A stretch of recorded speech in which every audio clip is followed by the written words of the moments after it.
নিজের কাছে প্রতিশ্রুতি।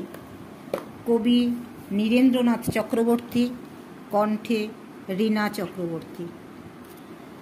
বলেছিলে দেবেই দেবে, আজ না হোক তো কাল, না হোক তো পরশু দেবে, আলোর পাখি এনে দেবে। তবে কেন এখন তোমার এই অবস্থা? কথা রাখো, উঠে দাঁড়াও, আবার দীর্ঘ বাহু বাড়াও আলোর দিকে। আকন্দ ফুল মুখে রেখে ধুলোর মধ্যে শুয়ে আছো, এই কি তোমার কথা রাখা?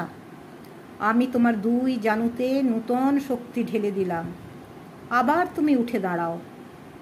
আমি তোমার ওষ্ঠ থেকে শুষে নিলাম সমস্ত বিষ, আবার তুমি বাহু বাড়াও আলোর দিকে।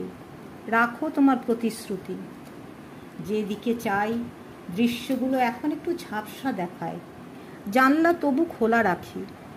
যেদিকে যাই নদীর রেখা একটু একটু পিছিয়ে যায়। বুঝতে পারি অন্তরিক্ষে জলে স্থলে পাকিয়ে উঠছে একটা কোনো ষড়যন্ত্র। বুঝতে পারি কেউ উচাটন মন্ত্র পড়ছে কোনোখানে, তাই আগুনের জিহবা এখন লাফ দিয়ে ছোঁয় আকাশটাকে। একটা কিছু ব্যাপার চলছে তলে তলে, তাই বাড়িঘর খাঁ খাঁ শূন্য, শুকিয়ে যাচ্ছে তরুলতা। বুঝতে পারি ক্রমেই এখন পায়ের তলায় বসে যাচ্ছে আলগা মাটি, ধসে যাচ্ছে রাস্তা, জমি, শহরে আর মফস্বলে। তাই বলে কি ধুলোর মধ্যে শয্যা নেব? বন্ধ করব চক্ষু আমার? এখন আরও বেশি রকমের টান বাঁধনে দাঁড়িয়ে থাকি।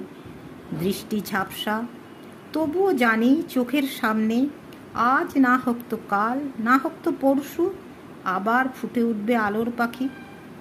বলেছিলে দেবেই দেবে, যেমন করেই পারো তুমি আলোর পাখি এনে দেবে। তবে কেন ধুলোর মধ্যে শুয়ে আছো? আবার তুমি উঠে দাঁড়াও। তবে কেন আকন্দ ফুল মুখে তোমার? আমার দীর্ঘ বাহু বাড়াও আলোর দিকে। আজ না হোক তো কাল, না হোক তো পরশু তুমি পাখিটাকে ধরে আনবে কথা ছিল। এই কি তোমার কথা রাখা? উঠে দাঁড়াও, রাখো তোমার প্রতিশ্রুতি।